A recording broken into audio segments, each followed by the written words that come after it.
I mean, hip hop is bigger than just who the rappers are anyway. And I've always been, I came up in the hip hop scene in Detroit. I used to run the hip hop shop that was owned by Maurice Malone. I was Maurice's first publicist. That's when we were like cutting and pasting. So like, Proof was a dear friend of mine, and everyone knows, Jay Dilla, and I knew him as, John Doe. I didn't even know him as Jay Dilla, but he was actually JD was the first producer to actually talk to me about putting my poetry over music. So we were in his mother's basement on the east side, and he's like, yo, I was gonna put some poems over your beats. He's like, yo, let's do it. I'm open. He was just open to whatever. No idea where those tracks are.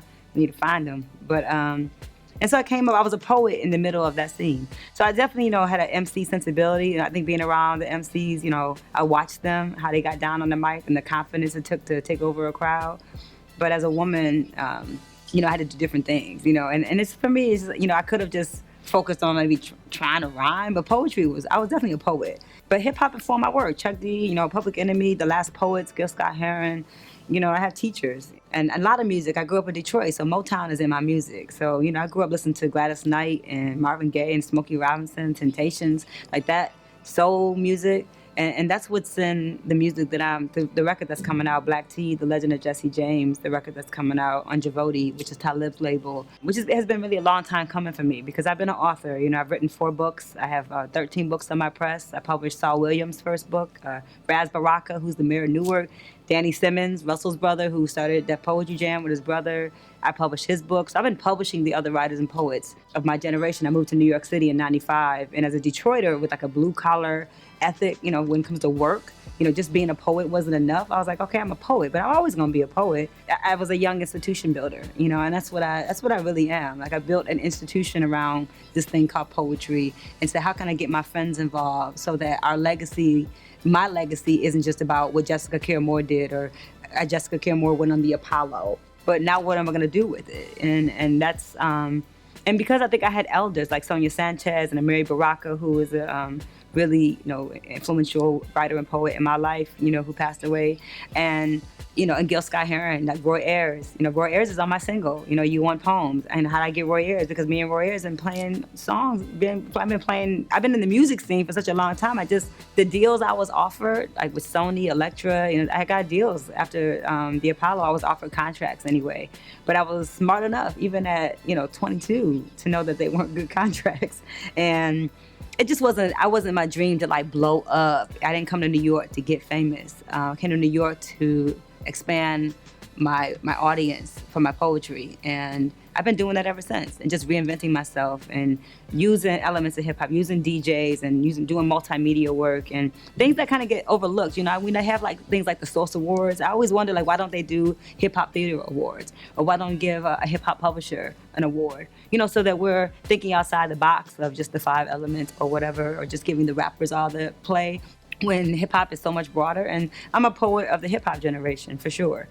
But my music is definitely, this album, I've been doing a lot of rock and roll for many years. So I founded Black Women Rock in 2004. I've been producing this rock concert series with people like Joy and Timur Khalid, Imani Azuri, and Nick West is on the show, and Kat Dyson playing guitar with me, and bringing all these independent Black rockers together, because I was on the Black rock scene in New York City. So as a poet, I just immersed myself in wherever the art was the best, wherever I could find a way to get poetry in a place that was uncomfortable for people, and even for myself, because I could just be in a poetry cafe where I know people really love poetry. Or I could try to, find out what would happen if I was on a lyricist lounge, venue. Like, what would happen if I was on that venue? What happened if I was on that bill? And so me and Dead Prez and Talib, and most, Dante was a poet on the scene. Even when he got his deal, a lot of the older poets were like, well, Most Def is Dante? They didn't really make the connection with him being this rap artist, this MC, when he really, for us, was just, a poet. Erica was on the poetry scene,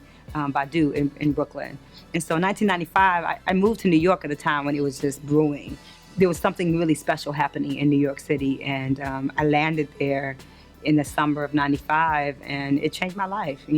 For me, as some artists just want to be artists, and they just want to sign somebody's contract, and it's just never been my thing. It's in my DNA to want to help other artists too, and I know there's a void in the music industry. Now with the internet, social media, we can promote ourselves as independent artists who don't have to like, I don't want to wear what I want. And I want to talk as politically as I want to talk. I don't want somebody telling me that you can't say this. As soon as I hear that, I'm out, And a lot of artists don't have the luxury. They really are having to listen to a lot of other people. Now with Talib, it was just him listening to my music in Brooklyn. I already recorded the album. John Dixon is an amazing young pianist out of Detroit. And I had to came home to Detroit, and that's when I recorded my first album, all them years in New York. With playing on bands, doing shows, doing SOBs, doing CBs, and trying to figure experimenting with drum and bass, experimenting with techno and house. I am working on some techno records. I have a techno record out in Germany right now. And I've, Mike Banks and Juan Atkins and those guys, Derek May, are my people. And so that record is gonna happen as well. And with poetry, for me, I don't see the boundaries with music. I can completely put my poetry inside anything. An opera, I've written a ballet recently. So I'm just kind of bananas when it comes to what I don't have the boundaries that other people have on my work. I see myself on bigger stages, and I always have. And because I can visualize myself on bigger stages, the bigger stages have happened for me. Because when people say you're a poet, they go, "Oh, you're a spoken word artist, or you do slams." I'm like, "No, I don't do that shit." It's just not my thing. But if I was like a white girl doing what I was doing, they'd be comparing me to like Patti Smith. It's just because I'm a black girl doing it and a black woman doing it, they don't quite know what to do with it. And so I just let the confused people be confused. And but this album, like Talib was listening to it a few years, it's been a couple years ago now, and he's like, well, this sounds really great. He knew I was attempting to find the balance with my poetry and music. And the rock and roll thing, I was having a lot of fun doing rock and roll, but sonically, it wasn't that good. I was just having fun. It was good, but it could have been better. I need like rock and roll producers to come in and like write some really great rock and roll record for me. And I still want to do that because I have fun jumping around the stage. But this jazz, it's like a jazz soul project. It's more jazz soul. It's beautiful. It's slowed down. I'm an adult, so I'm not going 200 miles an hour. I just slowed down the pace a little bit and dug in. It's really, it'd be like if Billie Holiday was going to do a poetry record, or Etta James, or Phyllis Hyman, or Abby Lincoln. What would the approach be, and what would they need to say as women artists? And so for me, like, how I have sustained myself, myself and people like Ursula Rucker, how she has sustained herself in an industry that doesn't really support women artists with voices, women that are intelligent. Don't really get like applauded. It's easy. If I was a dumb chick, really, if I was having sex with everybody, I didn't, a lot of more doors might have been open for me. But because I had a certain way, a certain integrity about how I positioned myself in the industry and how I saw myself, different things don't happen for you. You know what I mean? And so it's a beautiful struggle, as Talib would say. But.